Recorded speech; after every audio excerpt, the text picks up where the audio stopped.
Are you thinking about getting a service dog certification online? If you are, take a pause because before you pay for that fancy looking ID card and harness combo that says certified service dog, let's actually talk about what's actually required for your dog to legally be a service dog and what might be a business trying to scam you. Today, I'm going to break down what you really need to know about service dog certification, what's legally required under the ADA, and when a voluntary certification might be a good idea. Stick around till the end because I'm going to share some of my favorite resources when it comes to training your own service dog. Before we dive in though, I wanted to quickly introduce myself. My name is Lisa. I'm a certified professional dog trainer, an Atlas Assistance Dogs certified trainer, Canine Good Citizen, also known as CGC evaluator, and Catch Academy mentor. And I love sharing force-free dog training tips with all of you. If you want more content just like this,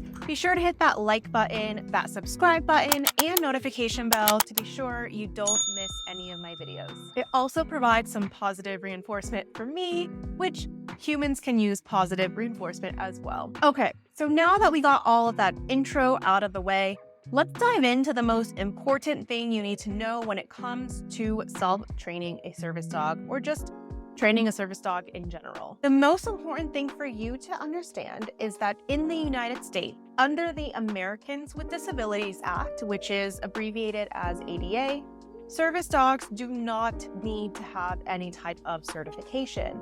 They're not required to be inputted into any sort of database, and this is because of HIPAA laws, because you should have privacy around your disability. Businesses are not allowed to ask for proof, any sort of certification card, a doctor's note, or ID.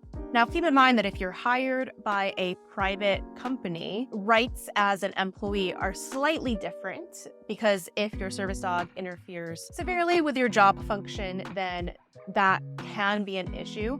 So I just want to clarify that we're talking about public businesses right now.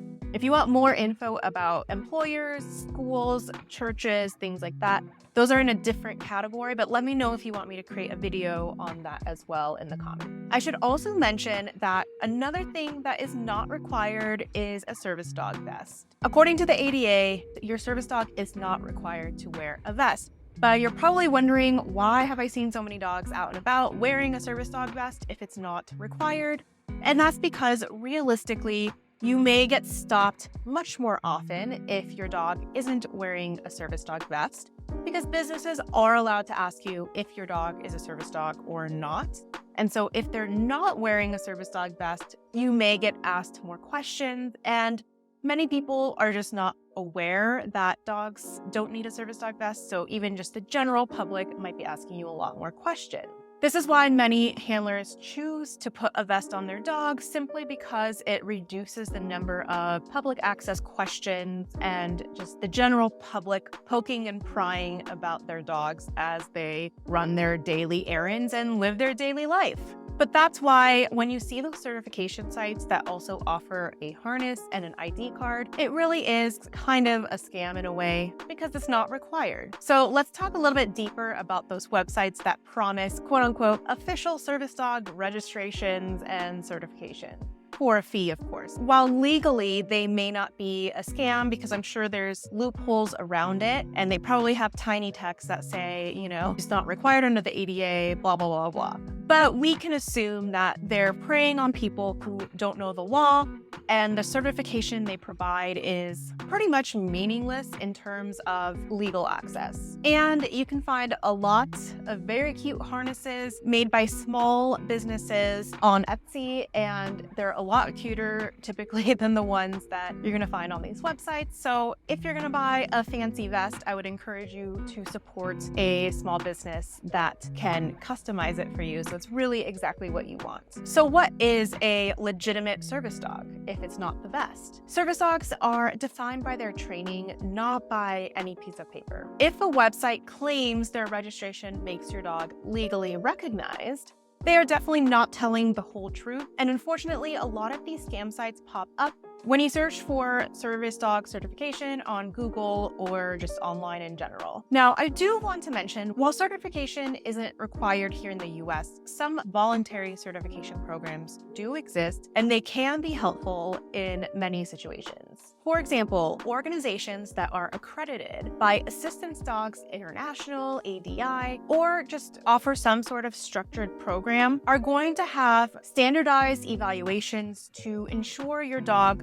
meets service dog standards. While this is not a legal requirement, some people feel more confident knowing their dog has been through some sort of standardized test and a third party evaluated them and their service dog as a team, and they can have the confidence to know that their dog is well trained enough to go out in public. Additionally, having a certification that has a standardized process of testing and has like an official program can make it much easier to travel internationally with your service dog, as some countries are a lot more strict when it comes to training, and they do require a trainer to sign off on allowing your dog to fly with you. I personally volunteer with an organization called Atlas Assistance Dogs, and they offer a certification for service dog teams and offer a ton of support for teams. When I work with clients in the US who want any type of certification, I always recommend them.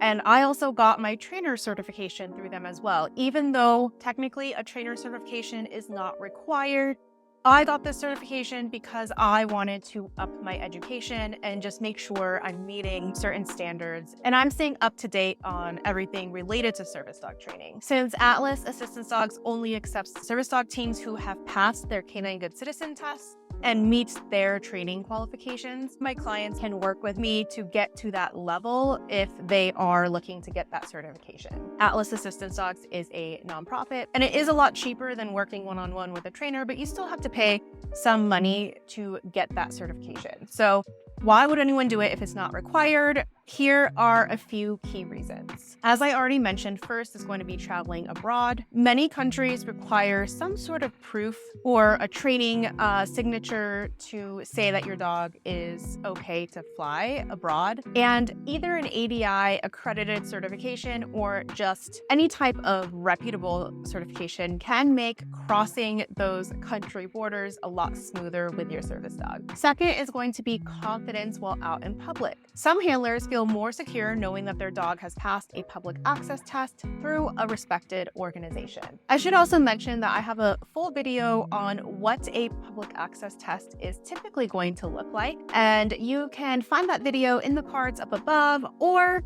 in the description below. Third is going to be ongoing support and resources, which is probably the main reason I really recommend getting some sort of certification or being in some sort of community. Many of these organizations provide guidance, training resources, and a community to help you and your dog succeed long-term. Completing and passing the public access test doesn't mean it's just you're done and you never have to train again. Your dog is a living, sentient being, and we want to make sure we are upkeeping their training. Yes, the hard work is done, but you'll still need to upkeep, as well as any laws change. If you have any specific questions, it's nice to have a community to fall back on. Last but not least, let's talk about legal protection. If you ever face an access denial or legal trouble, having training records and a third-party certification that actually tested your dog and approved your dog as being well trained enough to be out in public,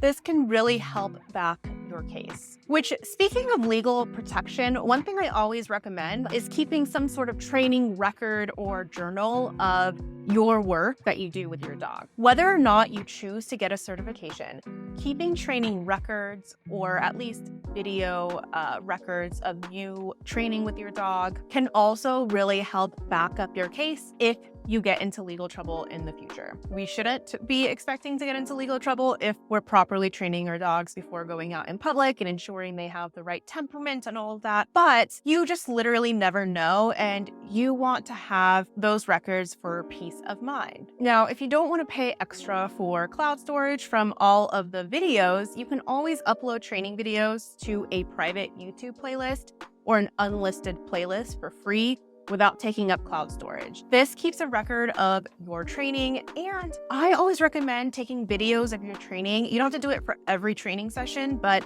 at least once a week or so that you can record progress of your dog over time.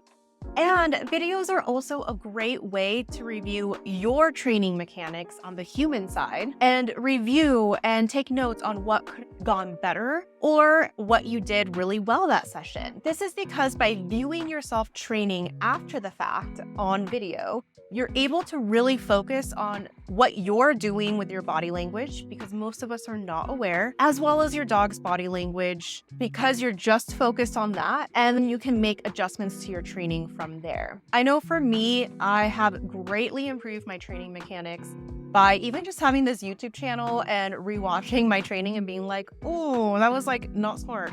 That was really dumb. I did something weird with my hand. So I really recommend recording your videos regardless. I also would suggest carrying ADA education cards to help inform businesses about your rights. These don't hold legal weight, but they can be useful for educating the public in a non-confrontational way. I also do want to mention that if you are looking into self-training your service dog and want a step-by-step training plan, I highly recommend checking out my Psychiatric Service Dog A to Z Blueprint. This is a beginner course, but it's also a high-level course so that you can see exactly what skills your dog needs, as well as any deficits your dog has, and understand how to break up your training into phases. This course also walks you through your legal rights and everything you need to know about self-training your service dog. We also have a community in there where you can ask questions if you have any specific questions about self-training your service dog, as well as any training roadblocks you might come across